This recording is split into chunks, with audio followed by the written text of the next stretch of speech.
Welcome to Lingua Latina Tutorials with Mr. K. This video is the second in a series to help explain the grammar and syntax that you're learning by the natural method as you read through Lingua Latina per se Illustrata by Hans Orberg.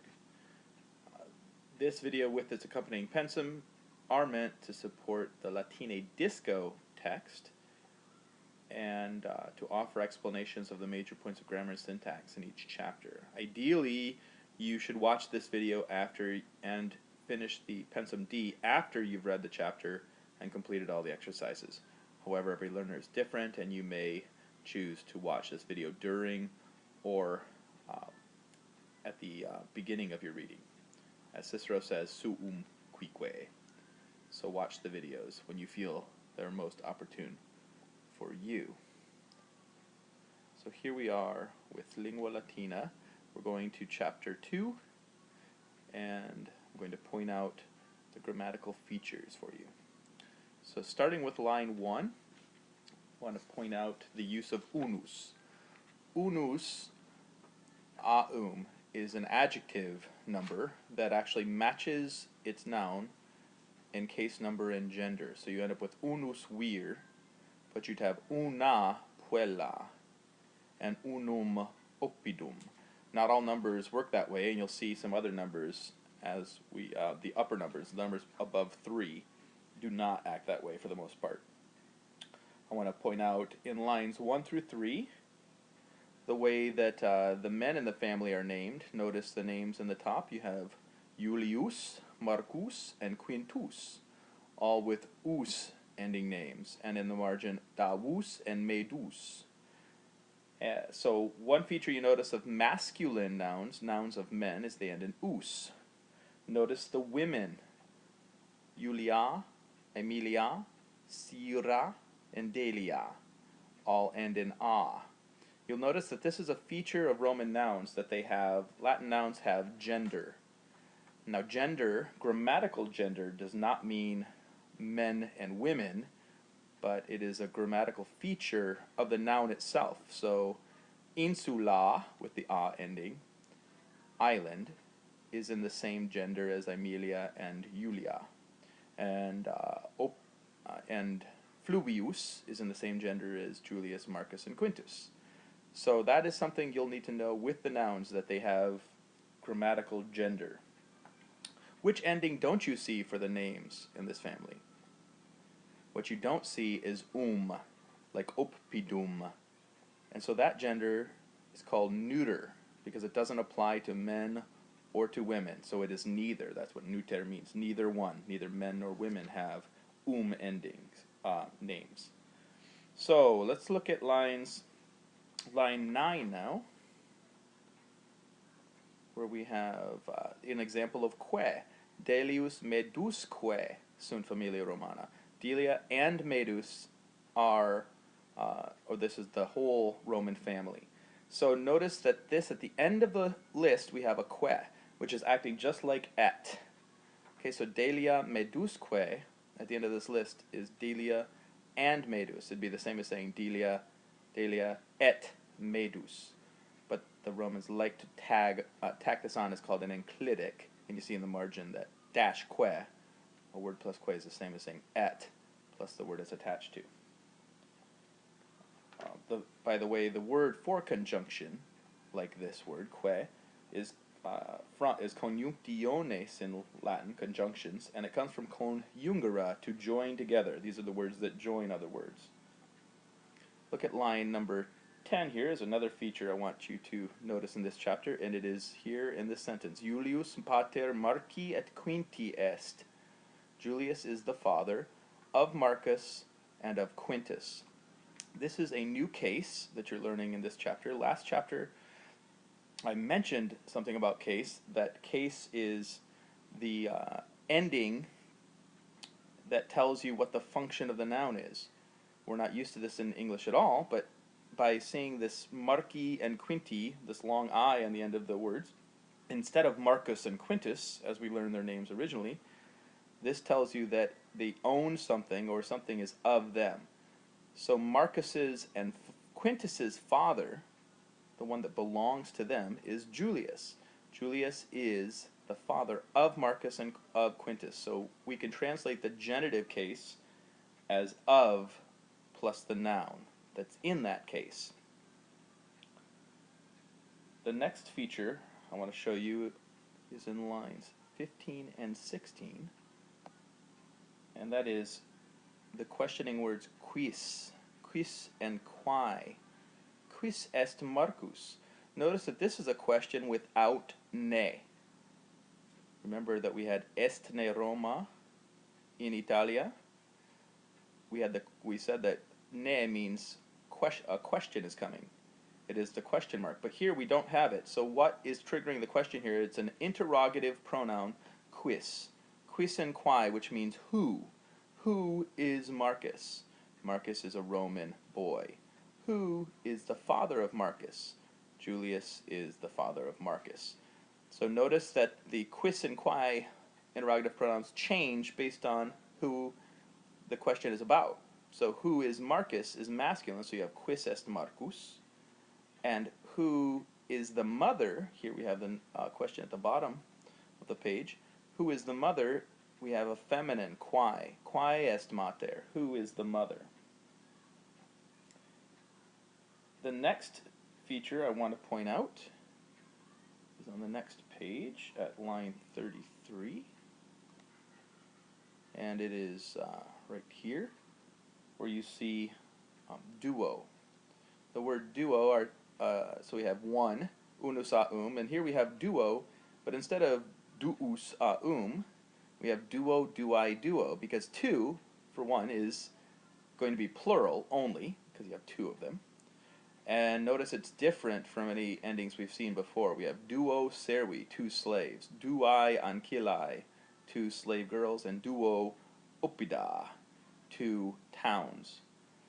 This is irregular, or it's not like anything you've seen before, so you need to memorize that. And the next feature is quote.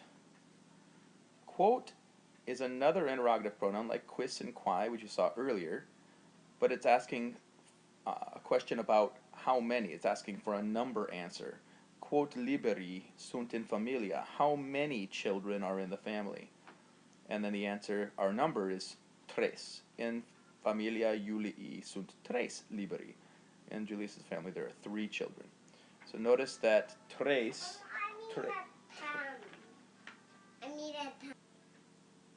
So you see also that trace does not work like duo, duai, duo. It has a different ending, and so this is something else to note. Tres liberi, 3 children.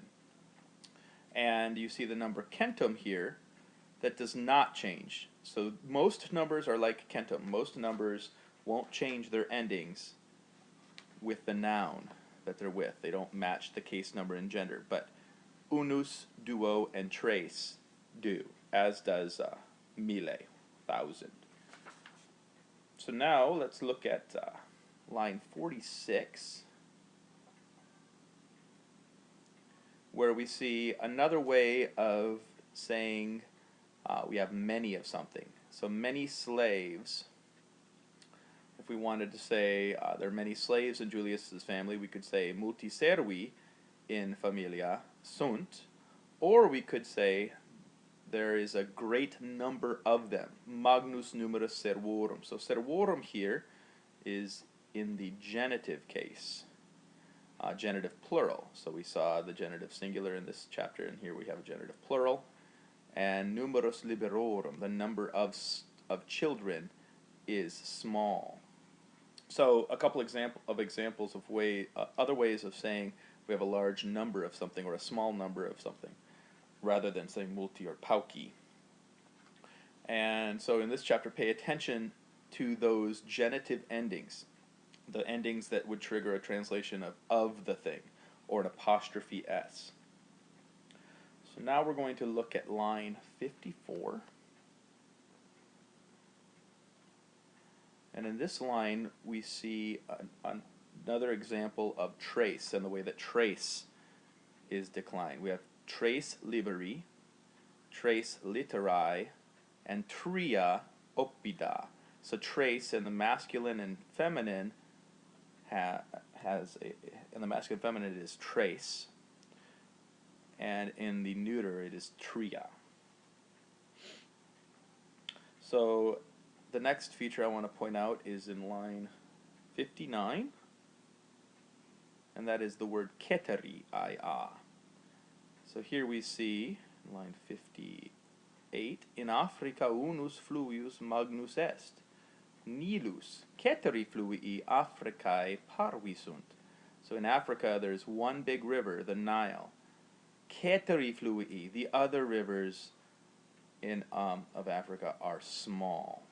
So we see that keteri, and one way to remember that keteri means the others, alteri, is to remember the phrase etc. Etc. actually is just et, the word et and, plus ketera, and the other ones. But notice it also can have the masculine, feminine, and neuter endings. Keter, keteri, keterai, and ketera. So let's look now at lines 68 and 69. Lines 68 and 69. We have here examples of me usa and tu usa my and your. Notice these are adjectives that match their nouns. So we'd have servus meus, my slave. If I wanted to say my daughter, filia, I would say mea, filia mea, instead of meus. So it doesn't matter who is doing the owning. So if I'm a man with a daughter, I would still say filia mea, not filia meus. So the adjective here is going to match the noun that is possessed in some way. Same thing with tuus. We have servi mei sunt medus et davus et, or here we have, tuus. Estne Delia ancilla tua, is Delia your slave girl. Tua, matching ancilla, but still meaning your. And those endings will change depending on the noun. The next textual feature I want to point out is in line 79. In the margin we see ecce duo libri. Look, 2 books. Ecce is going to point out something, and you're going to get the thing that's being pointed out in the nominative case. So ecce duo libri in our first line here, 81. Ecce duo libri latini. Look, 2 Latin books. The last textual feature I want to point out is in line in these same lines, libri, liber, and libri. Notice that liber is together with duo in the plural, duo libri, and notice over here that we have liber novus, novus being the masculine form. So we can tell from the adjective novus, the adjectives always tell you the true gender of your noun. So novus is telling us that liber is masculine, but it doesn't have an us ending. This is one of a group of nouns, some pretty common nouns, that I call the vamp lamps. And that acronym stands for, the V stands for wir, and you've seen that in this chapter, wir, and also liber, book, and ager, you haven't seen that yet, but that means field, magister, a teacher, and puer, which you have seen, which means boy.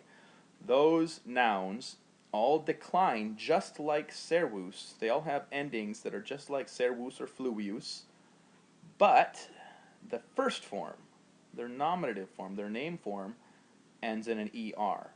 So they look very different in the nominative, but they are just remember that they're like fluvius and servus. So those are the features I wanted to point out in Chapter 2 that you may have read about in your Latine Disco. This has been a production of Lingua Latina Tutorials with Mr. K. So if you want to purchase any of the books in the Lingua Latina series, including the Latina Disco, which is very important for the grammar and syntax, visit the Focus Publishing website at www.focusbookstore.com. And for free resources to help you with your study of Latin, you can go to my website at www.christianlanguage.com, or you could go to 50percentlatin.blogspot.com. Thank you very much for listening.